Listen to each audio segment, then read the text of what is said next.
اس سے بھی بڑا میرا احسان یہ مانو، اس سے بھی بڑا احسان یہ مانو کہ میں اگر جو میں نے دعوت سارا حق واضح کیا، اگر میں وہ بغیر داڑھی کے اس حلیے میں واضح کرتا تو جو سائنسی طبقہ ہے، جو پڑھا لکھا طبقہ، وہ مجھے ہتھیلیوں پر اٹھا لیتا. وہ طبقہ اس وجہ سے پیچھے رہا کیونکہ انہوں نے دیکھا یہ بھی ایک مولوی ہے. سمجھ آ رہی ہے؟ وہ بھی میرے ظاہر کا شکار ہو گیا. سمجھ آئی بھی نہیں آئی؟ حالانکہ مجھے بہت سارے لوگوں نے کہا کہ آپ جو ہے آپ بغیر داڑھی کی یہ دعوت دیجیے گا. میں نے کہا نہیں، ایسا نہیں کیا جائے گا. پہلے داڑھی کے ساتھ دی جائے گی. کیوں داڑھی کے ساتھ دی جائے گی؟ کیونکہ یہ حکمہ ہے. اگر بغیر داڑھی کے دی جائے گی تو جتنے یہ ملاٹے ہیں مذہبی ہیں، یہ کہے گے داڑھی منڈا، ہم اس کی بات کیسے مان لیں؟ جی سمجھ آ رہے ہیں یار؟ یوں اگر یہ کہتا ہے اگر اس کی داڑھی ہوتی تو پھر سوچا جا سکتا تھا. جی اس کی تو جی سنت رسول ہی نہیں ہے جو انہوں نے اپنے معیار گڑے ہوئے ہیں.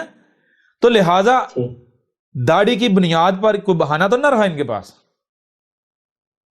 دوسرا، اگر مونڈ کے آ جاتا تو وہ جو طبقہ ہے سائنسی طبقہ، وہ کہتا ہے یہ تو بھائی ہمارا بندہ ہے، یہ جی ہمارا بندہ ہے، وہ میرے پیچھے چل پڑتے. کلیئر ہو رہا ہے بھی نہیں ہو رہا؟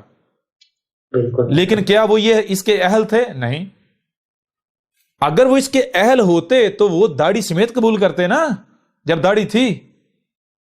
جی لہذا ان کے لیے، یعنی دونوں کے لیے داڑھی فتنہ ثابت ہوئی ثابت یا نہیں ہوئی؟ ایک کے لیے داڑھی رکھ کر فتنہ، ایک کے لیے داڑھی کٹوا کر فتنہ. جی جی.